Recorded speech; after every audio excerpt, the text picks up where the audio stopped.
हम बात करते हैं विकास की अवस्थाओं के बारे में।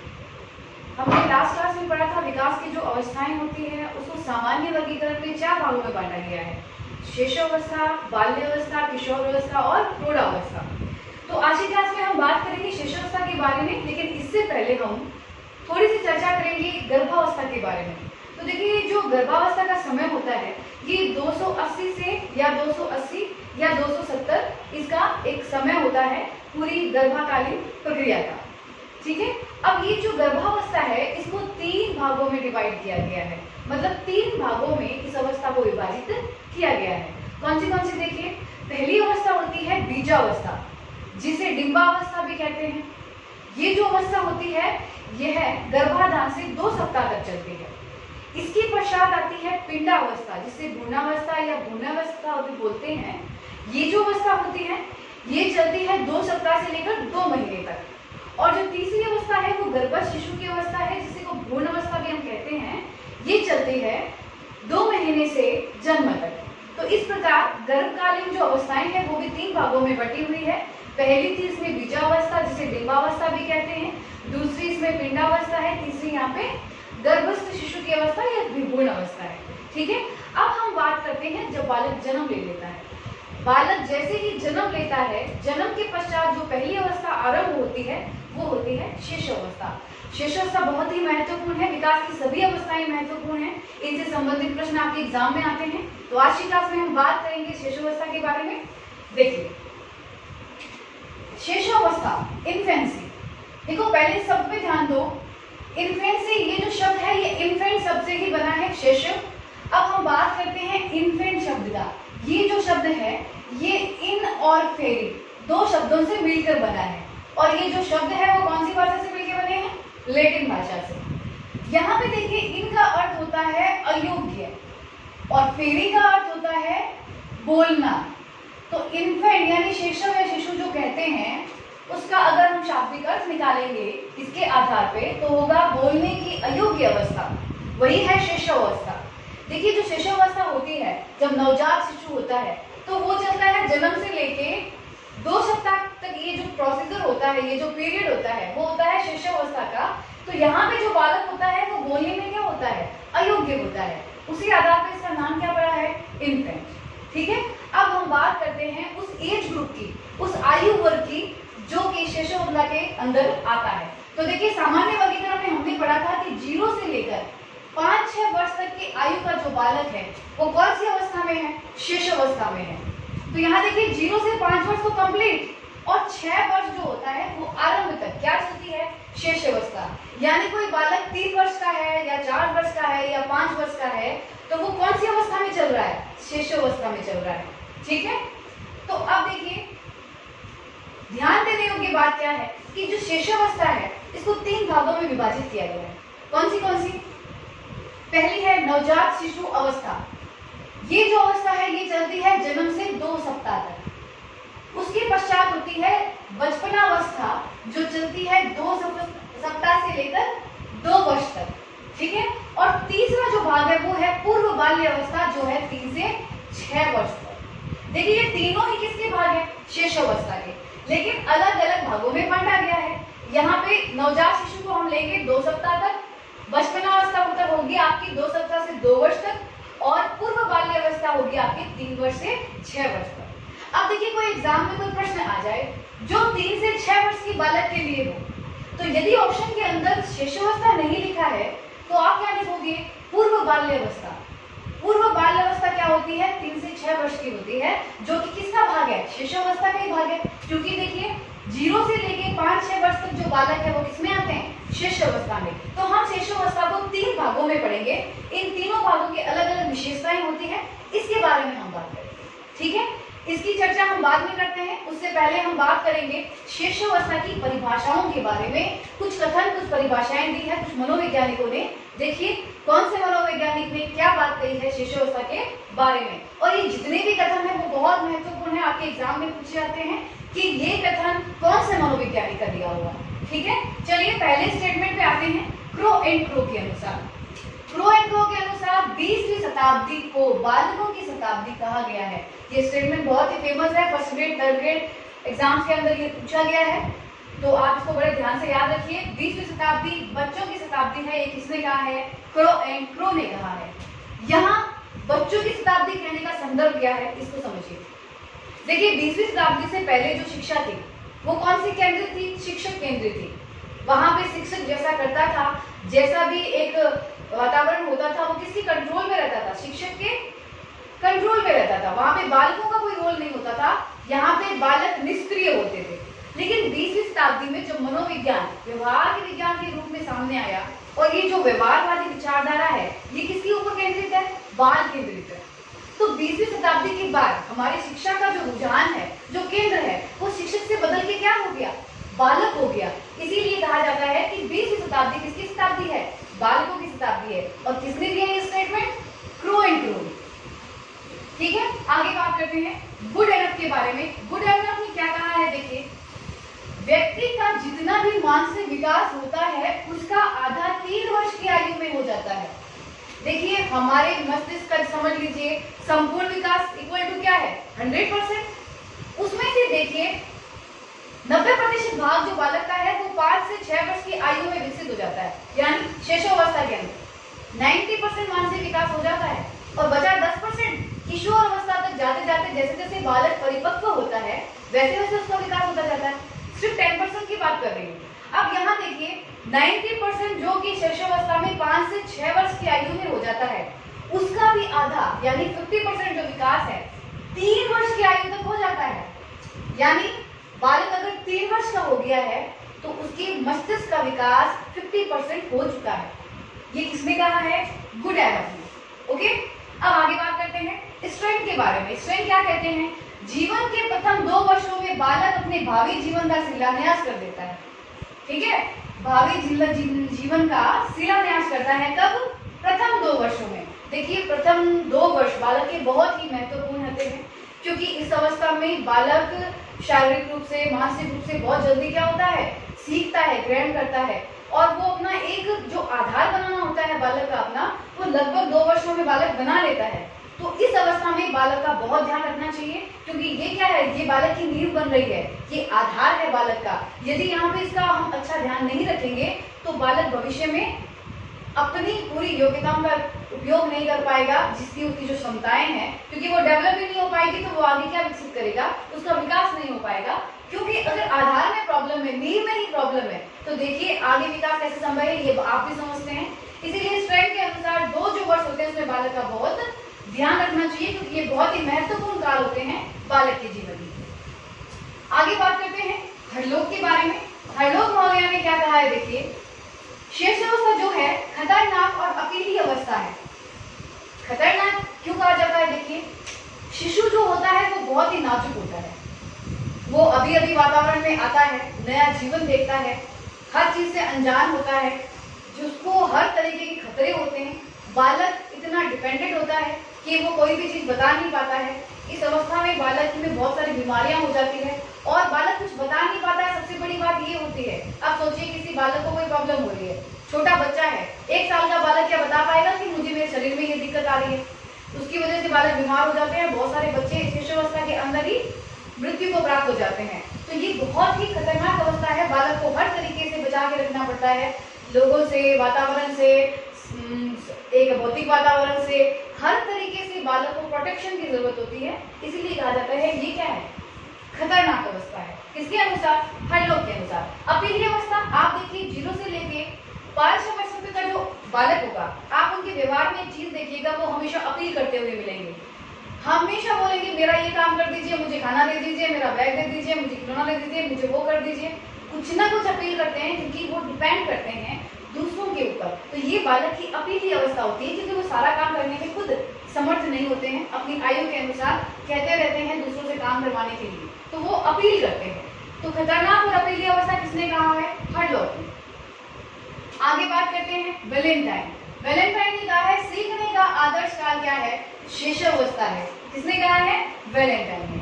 देखिए आदर्श काल से मतलब क्या होता है सीखने का? कि बालक को इस समय आप कुछ भी सिखा सकते हो। इस समय बालक ज्यादा तर्क नहीं करता, ज्यादा अपने मूल्य स्थापित नहीं करता है, कोई आदर्श स्थापित नहीं करता है, तो आप जैसा बालक को सिखाओगे बालक वैसा सीख लेगा। अब एक बात सोचिए आप, क्या आप छोटे बालक को जल्दी सिखा सकते हो या एक बड़े बालक को? देखिए बड़ा बालक जल्दी नहीं सीखेगा क्योंकि वो आपसे तर्क करेगा, क्योंकि वो चिंतन करना सीख जाता है, उसके बाद वो तर्क करना सीख जाता है, उसकी अपनी वैल्यूज हो जाती है, कंपेयर करना सीख जाता है, तो वैसे बालक को सिखाना मुश्किल होता है। लेकिन आप छोटे बालक को सिखा सकते हो क्योंकि वो इतना सही गलत उस समय तक नहीं जानते हैं, इसीलिए कहा जाता है ये सीखने का आदर्श काल है।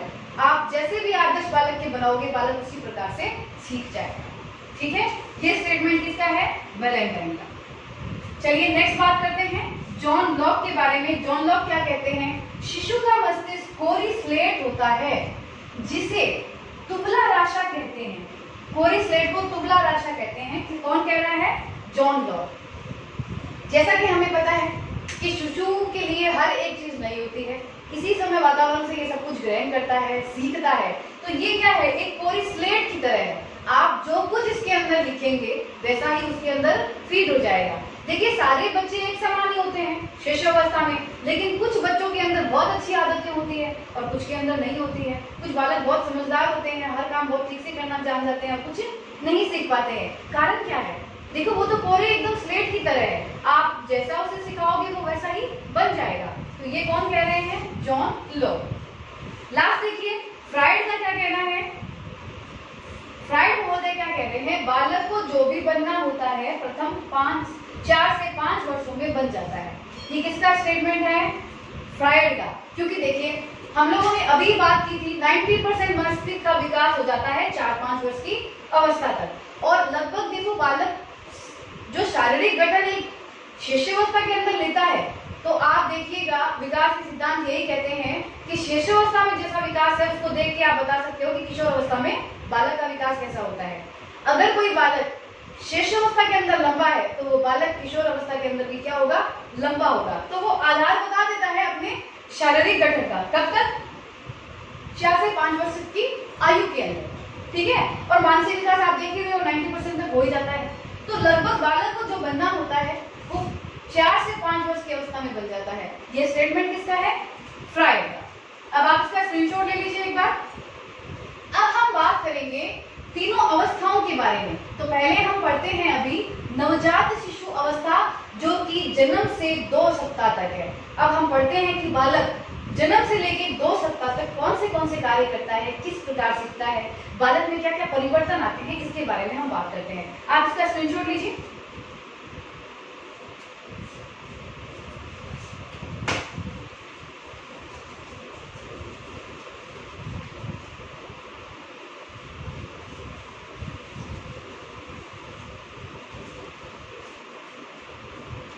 देखिए नवजात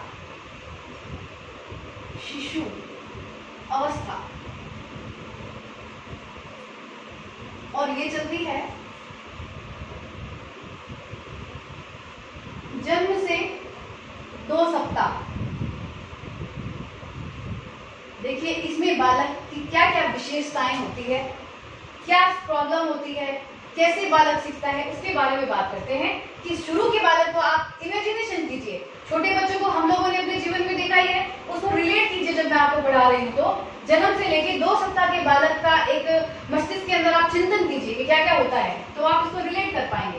देखो जब नवजात शिशु होता है, जैसे ही बालक का जन्म होता है तो सबसे पहले बालक को क्या करना पड़ता है? देखो सबसे पहले बालक का जो होता है उसे नवीन वातावरण में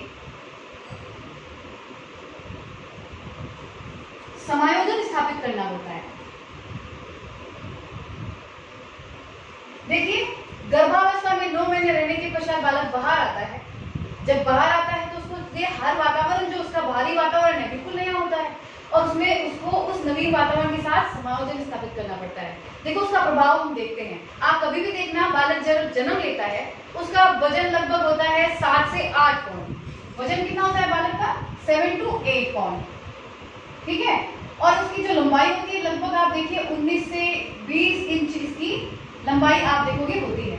अब वजन को देखिएगा, बालक जब भी जन्म लेता है लगभग शिशु का वजन होगा 7 से 8 पाउंड। लेकिन आप ध्यान दीजिए क्योंकि वो नवीन वातावरण में आता है और वो एडजस्ट करता है, तो बालक का वजन कम हो जाता है। 2 सप्ताह में हमेशा आप देखिए बालक के जन्म के पश्चात उसका वजन घट जाता है। ऐसा क्यों होता है? क्योंकि वो नवीन वातावरण में आता है और अपनी बॉडी को, अपने आप को उसमें एडजस्ट करता है, जिसकी वजह से बालक का वजन क्या हो जाता है, थोड़ा सा कम हो जाता है। ठीक है, अब देखो बालक जो होता है, आप देखिए बालक की पूरी जो लंबाई होती है उसमें से 1/4 भाग क्या होता है, उसका सिर होता है। किसका? कुल लंबाई का। अब आप देखिए छोटा सा बालक है, उसकी वो जितना सा बालक है तो उसको 4 अगर आप डिवाइडेशन करोगे हाइट की तो 1 भाग यानी 1/4 भाग जो होता है वो बालक की सिर की लंबाई होती है। और जब बालक, ये कब होती है? ये जब शिशु होता है बालक, ठीक है। और जैसे ही बालक वयस्क होता है तो उसके सर की जो लंबाई होती है वो उसके कुल लंबाई के व्यस्क अवस्था के अंदर कितनी हो जाती है? 1/7 हो जाती है। देखा होगा आप लोगों ने ऐसा। अब हमारी जो हाइट बढ़ जाती है ये कितनी होगी? 1/7 होती है, लेकिन शिशु के जब ये जो समय होता है तब शिशु का जो सिर होता है वो पूरी लंबाई का 1/7 भाग होता है। ठीक है, अब देखिए इस अवस्था के अंदर जो बालक होता है वो 80% क्या काम करता है? वो 80% सोता रहता है। और क्या काम करना सीखता है इस अवस्था के अंदर? बालक निगलना सीख जाता है, बालक चूसना सीख जाता है, बालक श्वसन क्रियाएं सीख जाता है। इस प्रकार के काम बालक अपनी इस नवजात शिशु अवस्था के अंदर सीखता है। ठीक है, अब देखो हम बात करते हैं क्रियाओं के बारे में। देखो विशेष 2 तरह की क्रियाएं होती है जो बालक करता है। ठीक है, इसमें से एक तो होती है सामान्य क्रियाएं और दूसरी होती है विशिष्ट क्रियाएं। नवजात शिशु 2 प्रकार की क्रियाएं करता है, जिसमें से पहली है सामान्य क्रिया, दूसरी है विशिष्ट क्रिया। सामान्य क्रिया से का मतलब क्या होते हैं? वो क्रियाएं जो उसके संपूर्ण शरीर से संबंधित होती है।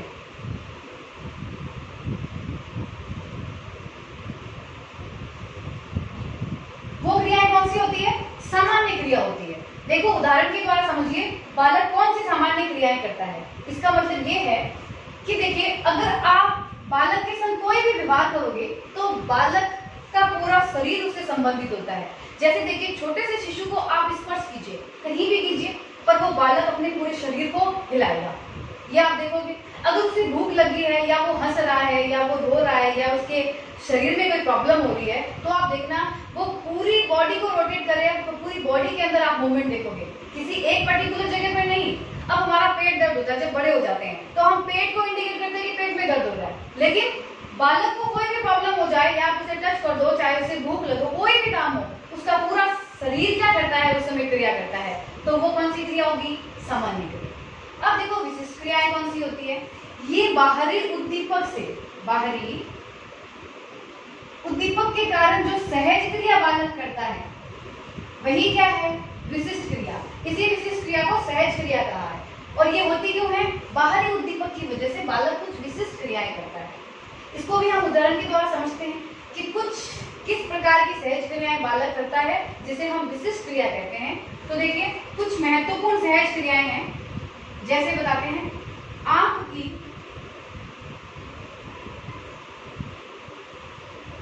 की पुतली से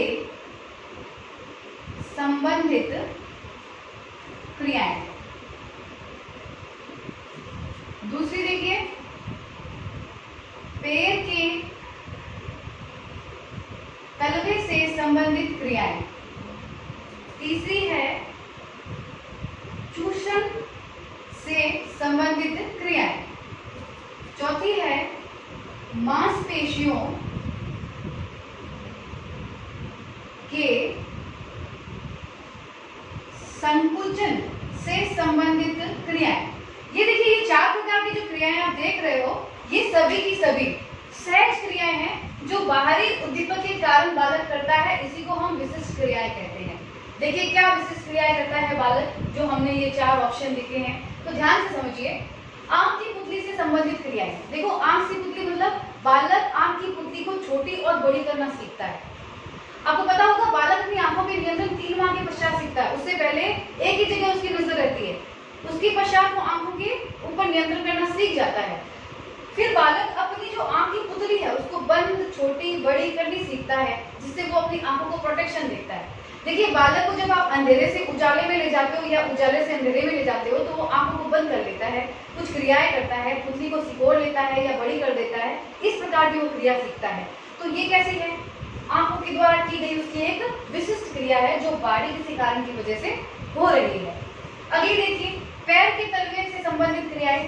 जब छोटा बालक सोता हुआ रहता है तो हम बहुत बार ऐसा करते हैं, उसके पैरों के ऊपर उंगली लगाते हैं। जैसे ही आप उसके पैरों में गुदगुदी करोगे या उसके पैरों में उंगली लगाओगे, बालक की जो उंगलियां ऐसे स्लिप होती है, आप देखिए इस प्रकार बंद रहती है, वो ऐसे खोल देगा। तो ये जो क्रिया उसने की बाहरी या किसी कारण की वजह से, पैरों के तलवों से संबंधित आपने जो देखी जो क्रिया की, बालक ने खोल दिया, उंगलियां एकदम फैला ली, वो क्या की उसने? एक सहज क्रिया की है बाहरी उद्दीपक से, जिसे हम क्या कहेंगे? विशिष्ट क्रिया। तीसरा देखिए, चूषण संबंधित क्रियाएं। छोटे बालक के मुंह पे या गाल पे आप हाथ लगाइए, देखना वो उसे चूसने का प्रयास करता है। बालक अंगूठा ले जाएगा तो अंगूठा चूसने लग जाता है, कोई आप खिलौना दोगे तो भी वो उसको चूसने लग जाता है। तो इस प्रकार की क्रिया करता है जब कोई बाहरी चीज से उसको आप उसके साथ कोई क्रिया करते हैं। ठीक है, तो ये थी चूषण संबंधी क्रियाएं। मांसपेशियों की संकुचन संबंधी क्रियाएं। आप बालक की किसी मांसपेशी को छुइए तो उसमें वो संकुचन देखोगे, वो कड़ा कर लेगा अपने शरीर को। आप देखिए, आप उंगली दीजिए बालक के हाथ के अंदर तो वो उसको टाइट से पकड़ लेगा। बालक को अगर बालक को आप पैरों से पकड़ के उठाने की कोशिश करते हो या हाथों में गोदी से लेके उठाने की कोशिश करते हो, बॉडी के अंदर बालकों की एक अकड़न सी आप देखोगे। तो ये क्या होती है? मांसपेशियों में संकुचन। ये सभी की सभी चीजें क्या है? सहज क्रियाएं हैं जो बाहरी उद्दीपक की वजह से हो रही है, उसे ही हम क्या कहते हैं? विशिष्ट क्रियाएं। अब हमने जितनी भी क्रियाओं की ये बात की है, ये क्रियाएं लगभग 6 माह के पश्चात में, यानी 6 महीने के पश्चात ये सभी क्रियाएं क्या हो जाती है? बंद हो जाती है। ठीक है, तो ये हमने पढ़ा शिशु अवस्था के पहले पार्ट के बारे में, जो है कि नवजात शिशु अवस्था जन्म से लेके 2 सप्ताह तक। इसका स्क्रीनशॉट ले लीजिए, आगे की हम बात अगली क्लास में करेंगे।